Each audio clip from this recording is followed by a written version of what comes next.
Guys video continue करने से पहले एक छोटी सी रिक्वेस्ट है। प्लीज एक छोटा सा कमेंट कर देना। चाहे इसके अंदर कुछ भी लिख देना, ABCD कुछ भी आता, जिसकी वीडियो को आगे रिक्रूटमेंट करेगा, कर देना। इसलिए वीडियो को कंटिन्यू करते हैं। मुझे जन्म से ही दो दिल मिले थे, जबकि मेरे भाई यी फैन को जन्म से ही हार्ट डिजीज थी। इसलिए मेरे मॉम डैड मुझे फोर्स कर रहे थे कि मैं अपना एक दिल उसे डोनेट कर दूं, वरना वो मुझे हमेशा के लिए गांव में फेंक आएंगे। मैंने सीधा उनसे दूर गांव जाना ही बेहतर समझा, क्योंकि अपना दिल देने का मतलब था मेरी पक्की मौत। बाद में जब मेरी शादी हुई तो मेरे भाई ये फैन की बीमारी वापस अचानक ट्रिगर हो गई। इस बार मेरी पत्नी लियू रुयान ने भी मुझ पर दबाव डाला कि मैं अपना दिल उसे दे दूं। सिर्फ एक दिल ही तो मांग रही हूं, तुम इतने सेल्फिश कैसे हो सकते हो? लेकिन मैं भी तो जीना चाहता हूं, बिना दिल के मैं जिंदा कैसे बचूंगा? लियू रुयान का चेहरा एकदम कठोर हो गया। तुम्हारे पास दो दिल हैं, अगर एक दे भी दोगे तो दूसरे के सहारे जिंदा रहोगे। लेकिन तुम्हारा भाई अलग है, तुम्हारे दिल के बिना उसका सिर्फ मरना तय है। मैंने बचपन में ही एक सर्जरी करवाई थी, मैं अपना एक दिल पहले ही डोनेट कर चुका हूं, और मेरा वो दिल अभी इसी वक्त तुम्हारे ही अंदर धड़क रहा है। लेकिन लियू रुयान को लगा कि मैं अपना दिल न देने के बहाने बना रहा हूं। उसने मुझे फोर्सफुली ऑपरेशन टेबल पर बांध दिया और एनेस्थेटिस्ट को मुझे एनेस्थीसिया देने का ऑर्डर दे दिया। टेंशन मत लो, मैं तुम्हें किसी भी कीमत पर जिंदा बचा लूंगी। लियू रुयान के मेंटर ने पहले भी हार्ट ट्रांसप्लांट सर्जरी सक्सेसफुली की थी, इसलिए उसके अंदर बहुत ओवर कॉन्फिडेंस था कि वो मुझे मौत के मुंह से बचा लेगी। जब तुम्हारा भाई पूरी तरह से रिकवर हो जाएगा तो तुम्हारी सारी फैमिली तुम्हें अपना लेगी, और मैं भी हमेशा तुम्हारे साथ रहूंगी। कुछ ही देर बाद लियू रुयान ने मेरी बॉडी से मेरा वो इकलौता दिल निकाल लिया। उसने बिना उसे ठीक से चेक किए उस दिल को उठाया और सीधा मेरे भाई ये फैन के ऑपरेशन थिएटर की तरफ भाग गई। मैं वहां ऑपरेशन टेबल पर बिल्कुल अकेला आखिरी सांसें गिन रहा था। तभी मॉनिटरिंग मशीन के शार्प बीप साउंड ने वार्ड में खड़े डॉक्टर्स की नींद उड़ा दी। ये मर कैसे गया? क्या इसके पास दो दिल नहीं थे? लियू रुयान का एक कॉलीग बहुत घबराया हुआ था। तभी वहां खड़े एक दूसरे डॉक्टर ने कहा, डॉक्टर लियू रुयान ने कहा था कि इसके साथ जो चाहो करो। मर गया तो अच्छा ही हुआ, इसने काम ही इतने घटिया किए थे। अपने सगे भाई को मरते हुए छोड़ देने की बात तो दूर, इसने तो डॉक्टर लियू रुयान को भी सेड्यूस करने की कोशिश की थी। पहले कॉलीग ने पूछा, तो अब इस बॉडी का क्या करें? किसी का यहाँ आकर क्लेम करने का वेट करते हैं, अगर कोई नहीं आया तो मॉर्ग वालों को इसे खुद डिस्पोज करने देंगे। ये बोलकर उस ऑपरेशन रूम के सारे डॉक्टर्स वहां से निकल गए, और दूसरी तरफ लियू रुयान पूरे फोकस के साथ ये फैन की सर्जरी कर रही थी। वो काफी कॉन्फिडेंट थी, पर अपनी पूरी लाइफ में उसने कभी हार्ट ट्रांसप्लांट नहीं किया था। पर किस्मत से कुछ ही घंटों बाद उसने सक्सेसफुली सर्जरी पूरी कर ली। जब ये फैन की हालत स्टेबल हो गई तब जाकर उसको मेरी याद आई। लियू रियान वापस ऑपरेशन थिएटर में मुझे देखने जाने ही वाली थी कि कॉरिडोर में उसकी मुलाकात अपने उसी कॉलीग से हुई। उसने पूछा, मेरा हस्बैंड कहाँ है? कॉलीग ने थोड़ा सोचा और बोला, क्या वो अभी तक वार्ड में वापस नहीं गया? फिक्र मत करो, सर्जरी के बाद जरूर कोई ना कोई नर्स उसका ध्यान रख रही होगी। लियू रियान को इन बातों में कुछ भी अजीब नहीं लगा।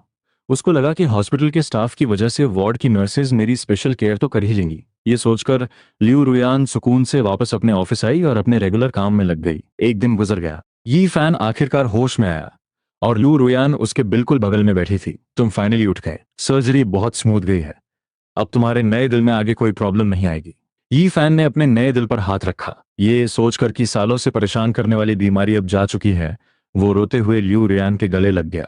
लियू रुयान उसकी पीठ सहलाने लगी और उसे इमोशंस पर कंट्रोल रखने को कहा। वार्ड की एक नर्स ने यह देखा तो मजाक में बोली, डॉक्टर लियू रुयान सच में अपने हस्बैंड से बहुत प्यार करती हैं। ये सुनते ही लियू रुयान फ्रीज हो गई। उसे तुरंत याद आया कि मैं अभी भी हॉस्पिटल के किसी दूसरे वार्ड में पड़ा हूं। उसने तुरंत क्लियर किया, आपको गलत फहमी हुई है, ये मेरा हस्बैंड नहीं है। तुम आराम करो, मैं फांग युआन को एक बार देख कर आती हूँ। और जैसे ही लियू रुयान उठने वाली थी, ये फैन ने अचानक उसका हाथ कस के पकड़ लिया। मैंने पेरेंट्स से मेरी इस सर्जरी का सच छुपाया है। ये मेरी रिकवरी का सबसे क्रूशियल टाइम है।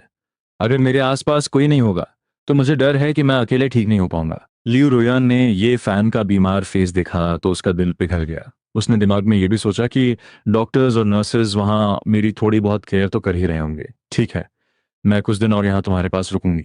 उधर मॉर्ग के उस ठंडे कमरे में एक स्टाफ मेरी अकेले पड़ी बॉडी को घूर रहा था। 2 दिन बीत गए और कोई इस बॉडी को क्लेम करने नहीं आया। अब इसका क्या करें? दूसरा स्टाफ जो सफाई कर रहा था बोला, क्या घूर रहे हो खड़े होकर, जल्दी इसको पैक करो ताकि हम टाइम पर शिफ्ट खत्म करके निकलें। उन दोनों ने मिलकर एक गार्बेज बैग लिया और मेरी बॉडी को केयरलेसनेस के साथ उसमें फेंक दिया। 2 दिन और गुजर गए। जब लियू रुयन ने देखा कि ये फैन अब रिकवर हो रहा है तब जाके उसे मेरी दोबारा याद आई। पर जब वो मेरे वार्ड में आई तो बेड पूरा खाली पड़ा था। एक नर्स वहां की बेडशीट चेंज कर रही थी।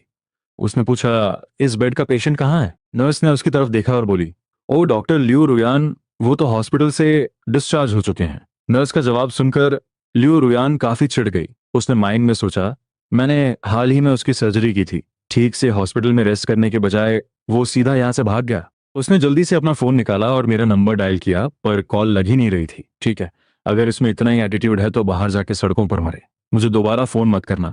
लियो रुयान भड़कती हुई ये फैन के कमरे में वापस आई। ये फैन ने उसकी इरिटेशन देखी और कहा, क्या फैंग युआन मुझसे अभी भी इतना नाराज है? वो तुम्हें माफ नहीं कर रहा है ना? सब मेरी गलती है, मैं अभी जाता हूँ और उसके सामने सब क्लियर करता हूँ। तुम दोनों मेरी वजह से आपस में मत लड़ो। ये फैन बेड से जल्दी उठने की एक्टिंग करने लगा। लियो रुयान ने उसे फौरन रोका, तुम उसकी इतनी टेंशन क्यों ले रहे हो? अभी तुम्हारा पूरा फोकस सिर्फ अपनी रिकवरी पर होना चाहिए। जिस दिन तुम डिस्चार्ज होगे, तुम्हारे पेरेंट्स ये गुड न्यूज सुनकर जश्न मनाएंगे। और जहां तक फॉन्ग युआन का सवाल है, वो इतनी जल्दी नहीं मरेगा, वो तो कब का यहाँ से डिस्चार्ज हो चुका है। तभी लियो रुयान के दिमाग में मेरा गिड़गिड़ाता हुआ चेहरा घूम गया जब मैं ऑपरेशन टेबल पर जान की भीख मांग रहा था। इस बात से उसे अंदर ही अंदर अजीब सी चुभन महसूस हुई। वो अब तक समझ नहीं पा रही थी कि मैं ये फैन का खून का रिश्ता होकर भी उसे मरते हुए कैसे छोड़ सकता था। और फिर ये फैन को देखती थी जो खुद बीमार होकर मेरी परवाह कर रहा था, जिससे उसे रियलाइज हुआ कि मैं ये फैन के बराबर बिल्कुल नहीं हूं। उसने तय किया, अगर मैं गुस्से में इतनी जिद पकड़कर यहां से चला ही गया हूं तो अच्छा है मैं अकेले रहकर अपना गुस्सा ठंडा करूं। जब ये फैन डिस्चार्ज होगा वो मुझे बुला लेगी। डॉक्टर्स के ऑफिस में सभी कॉलीग्स आपस में गॉसिप कर रहे थे। लियो रुयान के आते ही सब एकदम शांत हो गए। तुम लोग अभी क्या बातें कर रहे थे और क्या करेंगे? हम तो बस तुम्हारी और तुम्हारे हस्बैंड के डीप कनेक्शन की बातें कर रहे थे। लियो रुयान को लगा कि अगर मैंने फोर्स किए जाने पर भी अपना दिल डोनेट किया है तो इसका मतलब मैं डेफिनेटली उससे बेहद प्यार करता हूँ, मजबूरी में ही क्यों ना हो। पर मैंने एक जान तो बचाई है। ये सोचकर उसने मेरे गायब होने को मेंटली माफ कर दिया, पर कॉल्स का जवाब न देने पर वो अभी भी भड़की हुई थी। उसके कॉलीग ने उसका फेस ऑब्जर्व किया। कहीं ऐसा तो नहीं कि सर्जरी की वजह से तुम्हारे हस्बैंड का मूड ऑफ हो? ऑपरेशन के बाद ऐसा होना बहुत नॉर्मल बात है। तुम उसे थोड़ा स्पेस दो और उसके लिए कुछ ऐसा करो जिससे उसका मूड अच्छा हो जाए। ये एडवाइस सुनकर लियो रुयान के चेहरे की टेंशन गायब हो गई। उसे याद आया कि हमारे अपार्टमेंट के पास वाली शॉप के केक्स मुझे बहुत पसंद थे। शिफ्ट खत्म होते ही वो सीधा केक्स लेकर अपार्टमेंट में आई। हस्बैंड, देखो मैं तुम्हारी फेवरेट पेस्ट्री लाई हूँ। घर में कोई रिप्लाई नहीं मिला, और जैसे ही उसने बॉक्स टेबल पर रखा उसकी नजर उन पेपर्स पर पड़ी जो मैंने टेबल पर एक हफ्ते पहले ही छोड़ दिए थे। हमारे डिवोर्स पेपर्स, जिस पर मुझे पता चला था कि वो मेरा दिल निकलवाना चाहती है। मैंने उसी पल डिवोर्स का फैसला फाइनल कर लिया था। लियो रुयान डिवोर्स पेपर्स देखकर शॉक में थी। क्या सच में?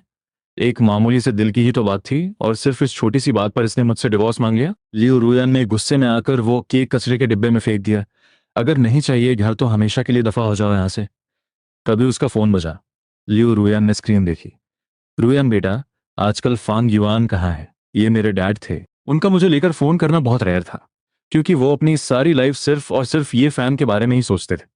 लियो रुयान ने सोचा और उसे लगा कि सिर्फ मेरे मॉम डैड के प्रेशर से ही मैं वापस लौटूंगा। वैसे भी ये फैन काफी स्टेबल था, तो उसने फाइनली मेरे डैड को ये फैन की ट्रांसप्लांट सर्जरी की पूरी न्यूज बता दी।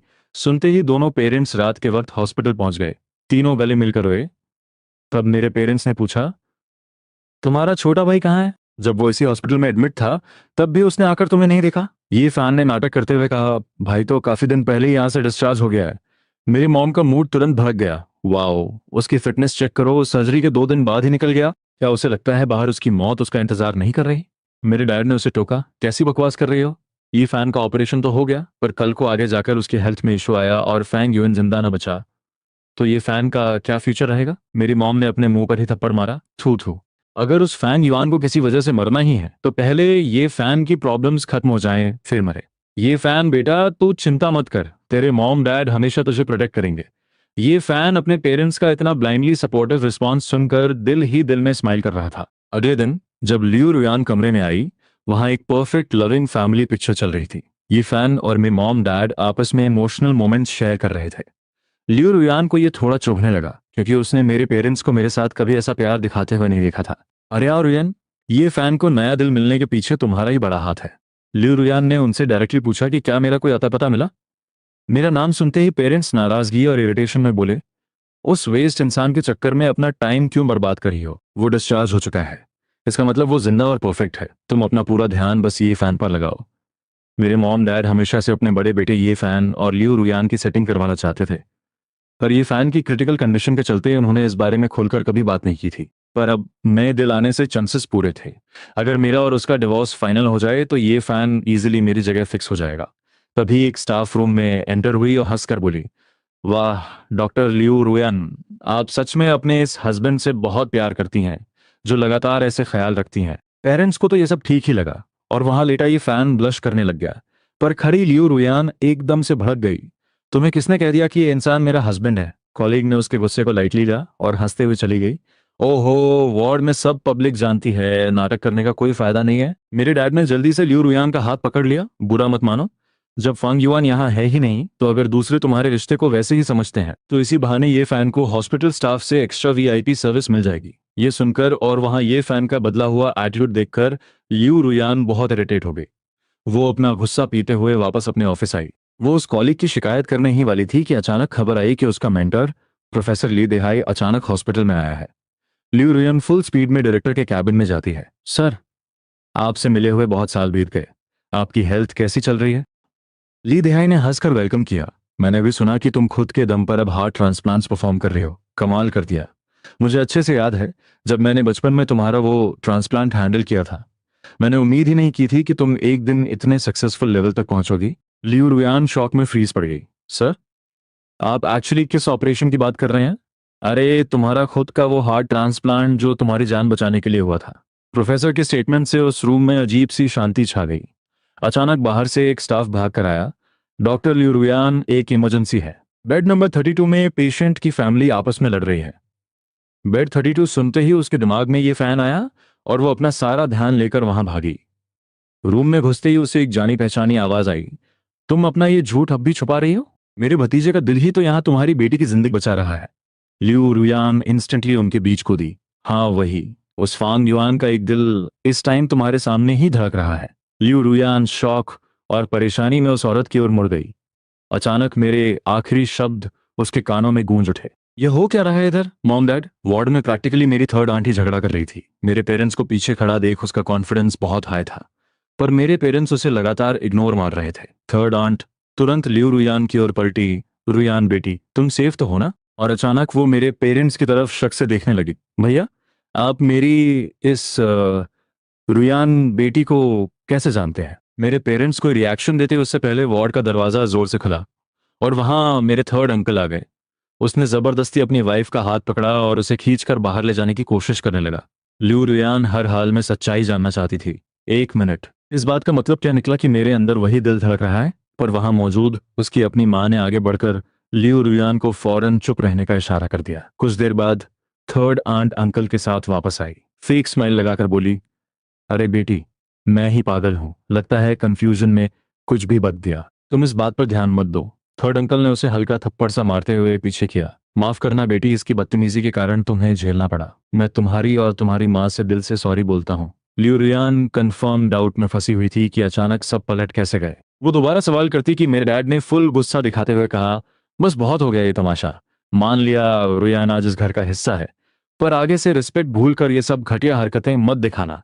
जब सारा फैमिली ड्रामा शांत हुआ, लियू रुयान प्रैक्टिकली अपने अकेले माइंड स्पेस में चली गई। उसे खुद अपने ऑपरेशन का कुछ भी याद नहीं आ रहा था। जब ली देहाई ने बात शुरू की थी तब उसे डाउट गया कि शायद प्रोफेसर की मेमोरी कमजोर हो गई होगी, पर जब एक अनजान औरत आकर प्रैक्टिकली वही बात सबके सामने रिपीट कर रही हो तो मामला बहुत सीरियस था। लियू रुयान मेरे पेरेंट्स को इग्नोर करती हुई डायरेक्ट अपनी मॉम का हाथ पकड़कर प्राइवेट रूम में घुस गई। माँ, तुम स्ट्रिक्टली मुझसे क्या हाइड कर रही हो? उसकी माँ ने आंखें चला ली। ऐसा कुछ नहीं है बेटा, तुम इतना मत सोचो। मॉम की बातों से परेशान होकर उसने डिसाइड किया कि वो सीधे दिहाई सर से मिलकर सब क्लियर करेगी। ऑफिस में उसे प्रोफेसर नहीं थे। एक असिस्टेंट ने बताया कि डायरेक्टर सर ने प्रोफेसर को राउंड चेकिंग के लिए बेड 32 वार्ड में भेजा है। प्रोफेसर ली देहाई वहां ये फैन को क्लियरली एनालाइज कर रहे थे। लियू रुयान फुल स्पीड में वार्ड की तरफ भागी और चिल्ला पड़ी, सर, मैं इनकी वाइफ नहीं हूं।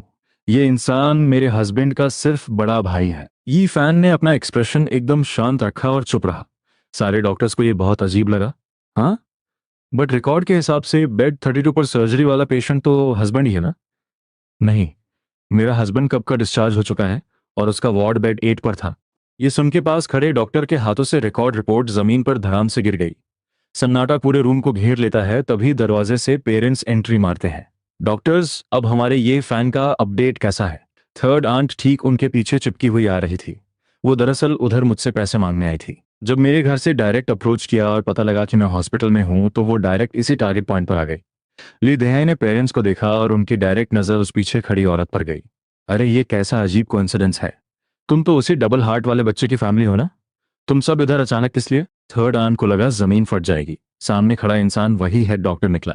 मेरी फैमिली टोटली शॉक और कंफ्यूज हुई। मेरा बेटा फैंग युआन इन भिखारियों का बेटा कब से हो गया? लियो रुयान फुल पैनिक में देहाई सर का कोट पकड़ लेती है। सर प्लीज अभी एक्सप्लेन करो, आपने ये बात किस कॉन्टेक्स्ट में कही? तो प्रोफेसर देहाई सच नहीं जानते थे कि ये इलीगल डीलिंग हुई है जिसने फांग युआन की आइडेंटिटी कंप्लीटली डिस्ट्रॉय कर डाली थी। बेटा तुम खुद ही तो अपनी सर्जरी के बारे में पूछ रही थी। यही तो वो लड़का है जिसका दिल तुम्हारे अंदर लाइफ बनकर धड़क रहा है। थर्ड आन ने डर के मारे मुंह मोड़ लिया। नहीं, आप फेक कहानी बोल रहे हैं। पर मेरे पेरेंट्स वहां डर के मारे फ्रीज पड़ गए क्योंकि वो असली मैटर जानते थे कि बदकिस्मती से उस वक्त मुझे इन्हीं पैसों के भूखे लोगों के हाथों सौंप दिया था। तभी ल्यू रुयान की माँ वहां पहुंची। वो दरअसल थर्ड आंट से चुपके से सेटिंग करने आई थी, पर उसने एक्सपेक्ट नहीं किया था कि यहाँ पूरा परिवार और प्रोफेसर ली देहाई भी मौजूद होंगे। ली देहाई ने कहा, तुम्हारी माँ यहाँ है, खुद पूछ लो कि सच्चाई क्या है। सबकी नजरें लियो रुयान की मां पर टिक गईं। मां, सर जो कह रहे हैं क्या वो सच है? ली देहाई की बातों से मां की रूह कांप उठी। उसे समझ आ गया कि अब इस राज को राज रखना इम्पॉसिबल था। सबके सामने आखिरकार उसने हाँ में सिर हिला दिया। थर्ड आंट और अंकल को भी समझ आ गया कि उनका पर्दाफाश हो चुका है। अचानक लियो रुयन की मां मेरे पेरेंट्स के आगे घुटनों पर गिर पड़ी। माफ कर दो समधी जी, मैं मुजरिम हूँ। रुयान के बचपन में उसे नया दिल चाहिए था, घर वाले परेशान थे। हमने किसी भी कीमत पर मैच ढूंढा और तब हमें तुम्हारे इस लड़के के बारे में पता चला। हमने इन थर्ड आंट और अंकल को भारी रकम देकर तुम्हारा लड़का खरीद लिया और वो ट्रांसप्लांट करवा लिया। हमें लगा था कि इस घटना के बाद हम कभी दोबारा नहीं मिलेंगे, इसलिए जब रुयन बड़ी हुई तो मैंने ये सच हमेशा के लिए छुपा लिया। पर मुझे नहीं पता था कि किस्मत उसे फांग युआन से मिलाएगी और वो दोनों प्यार में पड़ जाएंगे। मुझे माफ कर दो क्योंकि मुझे लगता था कि ये थर्ड आंट और अंकल ही इसके असली माता पिता हैं। मेरे पेरेंट्स ये सुनकर जैसे पत्थर बन गए। उन्हें आखिरकार एहसास हुआ कि जिस बेटे पर उन्होंने कभी प्यार नहीं लुटाया, उसे बचपन में ही इन लोगों ने दिल निकालने के लिए बेच दिया था।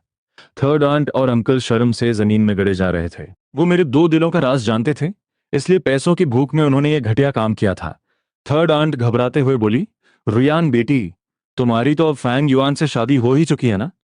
तुम दोनों हस्बैंड वाइफ की तरह साथ हो तो आगे भी प्यार से रहो। पर लियू रियान का दिमाग पूरी तरह से फट चुका था। प्यार से रहें, आगे का क्या? वो चीखते हुए थर्ड आंट और अंकल पर टूट पड़ी और उन्हें जमीन पर गिराकर बुरी तरह पीटने लगी। तुम्हारी हिम्मत कैसे हुई मेरे साथ ये सब करने की? मेरे डैड पूरी तरह से सदमे थे, पर मेरी मॉम को तुरंत होश आया। अगर फांग युआन का बचपन में ही एक दिल निकाल लिया गया था, तो अब जब उसने ये फैन को अपना आखिरी दिल दे दिया, बात अभी खत्म भी नहीं हुई थी कि मेरे डैड को जैसे बिजली का झटका लगा। नहीं, ऐसा नहीं हो सकता। थर्ड अंकल हाथापाई से बचते हुए चिल्लाया, फांग युआन का दिल तो तुम्हारे ही सीने में है, तुम्हें क्या हक है मुझसे सवाल करने का? थर्ड अंकल ने एक जोर का मुक्का मारा और लियू रुयान जमीन पर गिर गई। वो वहीं पड़ी पड़ी पागलों की तरह हंसने और रोने लगी। मैं थी, ये सब मेरी गलती है, उसने मुझे इतना क्लियरली बताया था पर मैंने उसका विश्वास नहीं किया। मैंने खुद उसे इस मौत में धकेला। तभी मेरी मॉम लियू रुयान के पास भागी और चीखी, फांग युआन कहाँ है? तुम कह रही थी कि वो डिस्चार्ज हो गया है, पर आखिर वो है कहाँ? लियू रुयान अचानक होश में आई। हाँ, डिस्चार्ज का ऑफिशियल स्टैंप लगने का मतलब है कि वो मरा नहीं है।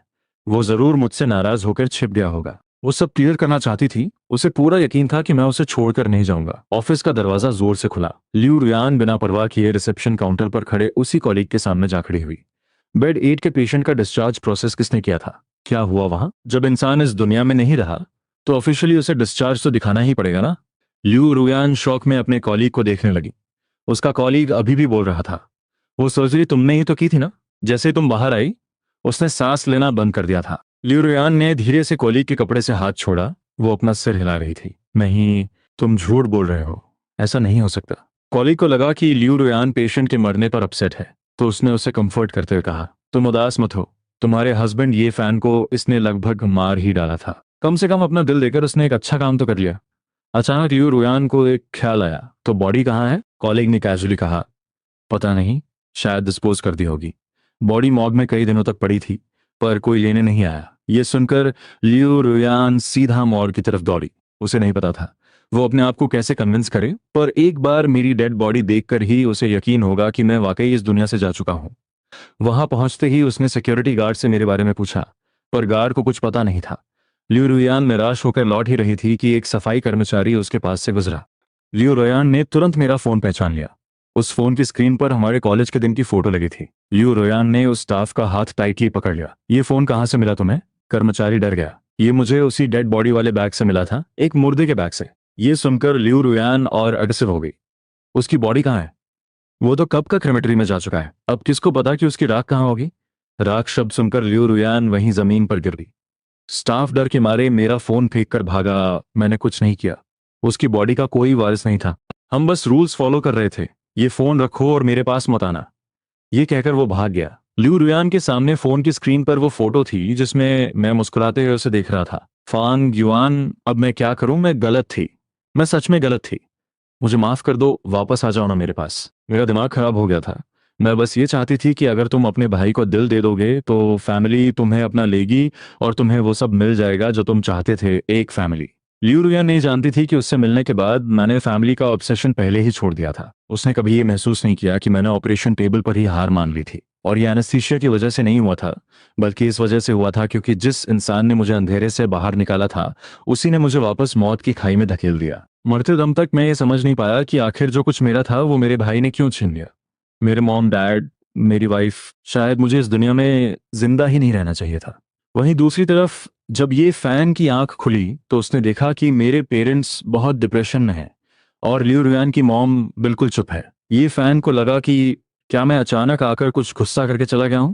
पर ऐसा तो नहीं हो सकता। अगर मैं आता तो पेरेंट्स डेफिनेटली मुझे माफी मांगने के लिए फोर्स करते। उन्हें लगता था कि थर्ड आंट और थर्ड अंकल अभी भी वार्ड के बाहर बैठे हैं। जब तक उन्हें पैसे नहीं मिलेंगे वो वहीं डटे रहेंगे। ये फैन अभी यही सोच रहा था कि अचानक लियू रुयान वार्ड में आई। उसने तुरंत अपने सीने को पकड़ा और रोते हुए कहा, क्या फांग युआन अभी भी मुझसे नाराज है और इसलिए नहीं आया? मुझे पता है कि मैंने उसे हर्ट किया है, पर मैं क्या करता? मेरे पास कोई ऑप्शन नहीं था। मेरी बीमारी की वजह से मुझे जीने के लिए दिल चाहिए था। ये फैन का फेस पेल पड़ गया और वो जोर जोर से सांस लेने की एक्टिंग करने लगा।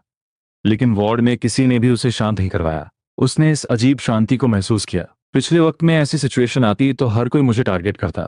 लियू रुयान ने कोल्ड वॉइस में उससे पूछा, क्या तुम्हारा दिल सच में इतना खराब था कि तुम्हें ट्रांसप्लांट की जरूरत थी? ये फैन बोला, हाँ बिल्कुल। तुमने मेरे चेकअप रिपोर्ट्स खुद देखे थे।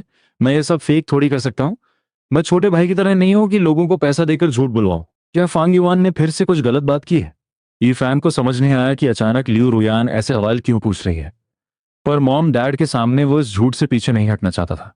लियू रुयान चलकर ये फैन के पास आई और अपना फोन उसके सामने दिखाया। ये तुमने किया ना?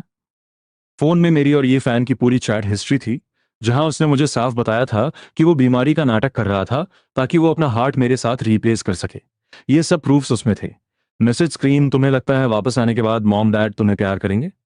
सपने देखना बंद करो। एक गरीब इंसान कितना भी नहा ले उसमें बदबू ही रहेगी। अपनी पूरी जिंदगी उन गवारों के साथ एक गांव में बर्बाद करो।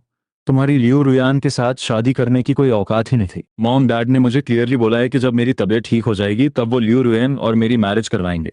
देखो कैसे इस घर में तुम्हारी औकात कचरे जैसी है। मैंने अगर लियू रुयान को बोलकर तुम्हें अपना दिल मुझे देने के लिए फोर्स करवाया ना तो तुम्हें देना पड़ेगा। मैंने तुमसे कहा था तुम मेरे सामने कुछ नहीं कर पाओगे। तुम्हारे मॉम डैड, नातनी, ऐसे ही इस दुनिया में रहकर क्या उखाड़ लोगे? अगर मैं तुम्हारी जगह होता ना तो सर्जरी के लिए हाँ कह के टेबल पर ही जान दे देता। चैट की डिटेल्स बिल्कुल डिस्गस्टिंग थी, जहां मुझ पर सिर्फ बुलिंग और गालियां थीं। लियू रुयान इमेजिन भी नहीं कर पा रही थी कि जब मैंने ये सब देखा होगा तो मैं क्या फील कर रहा हूँगा।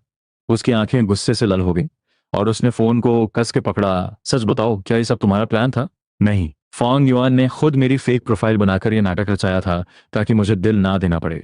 ये फैन रोते हुए जोर जोर से चिल्लाने लगा, जिसे मेरी मॉम बर्दाश्त ना कर पाई। उन्होंने कस के ये फैन को एक थप्पड़ मार दिया। लियू रुयान अपना गुस्सा कंट्रोल नहीं कर पाई।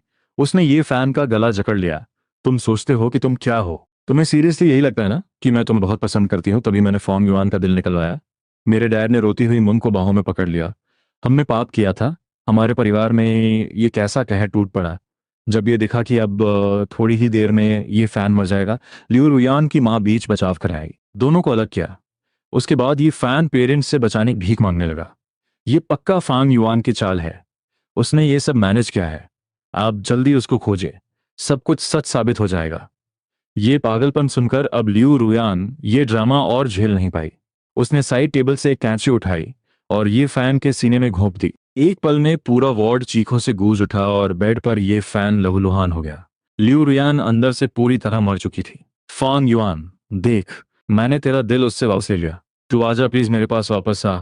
वरना तेरे बिना मैं अब नहीं जी पाऊंगी। लेकिन रूम की डरावनी चीखों के अलावा वहां उसे कोई जवाब नहीं मिला। इस इंसिडेंट के बाद लियो रुयान को मर्डर अटेम्प्ट के क्राइम में पकड़ लिया गया और ये फैन को बहुत लंबा इलाज मिलने के बाद भी बचाया नहीं जा सका। गहरे इंटरनल वूंड की वजह से उसने दम तोड़ दिया। एक ही वक्त पर दोनों बच्चों को खोने से मेरे पेरेंट्स बहुत सदमे में आ गए और एक रात में ही उनके पूरे बाल सफेद हो चुके थे। लियो रुयान से मिलने जेल जाते टाइम उसकी मॉम को मेरे मॉम डैड ने एक चीज दी। उनकी औकात नहीं थी लियो रुयान से आंख मिलाने की। वो जानते थे कि ये कंडीशन लियो रुयान की वजह से नहीं हुई है, बल्कि इसका असली कारण उनका मुझ पर बचपन से किया गया अत्याचार था। इसलिए मेरे मॉम डैड खुद को आगे फ्यूचर में भी कभी माफ नहीं कर सकते थे। वो हमेशा इसी गिल्ट और तड़प में जिएंगे।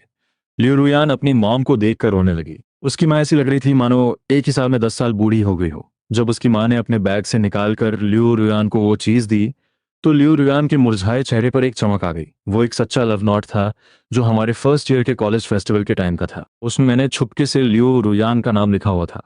सच तो ये था कि मैंने उसे पहली मीटिंग में ही पहचान लिया था, लेकिन लियो रुयान ये नहीं जानती थी कि मैंने उसे किन नज़रों से देखा था।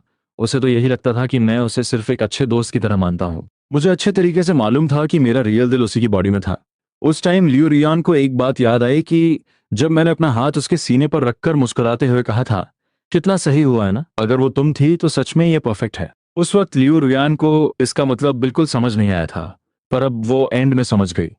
पर अब बहुत देर हो चुकी थी। उसकी माँ फूट फूट कर रोते हुए उसे अपना दर्द बताने लगी कि उसने बचपन का राज क्यों छुपाया। जब पहली बार मेरी फैन युआन से बात हुई तो मैंने उसे पहचान लिया था, लेकिन मैंने उससे भीख मांगी कि वो ये राज हमेशा के लिए छुपा कर रखे, और उसने मेरी बात मान ली थी। उसी रात जेल क्वार्टर से खबर आई लियो रुयान की मौत हो गई। उसकी माँ ने जब लियो रुयान के सामान में से वो लव नोट देखा तो उसमें एक आखिरी लाइन लिखी हुई मिली, बस एक ही आखिरी ख्वाहिश है कि हम एक दूसरे की सांसों में आखिरी दम तक जुड़े रहें, मौत तक। आज के लिए बस इतना ही। अगर आपको वीडियो पसंद आई हो तो लाइक, कमेंट और चैनल को सब्सक्राइब तो फ्री इसलिए कर लो यार। आपका एक सब्सक्राइब मुझे अगली वीडियो बनाने के लिए मोटिवेशन देता है। तो मिलते हैं अगली वीडियो में।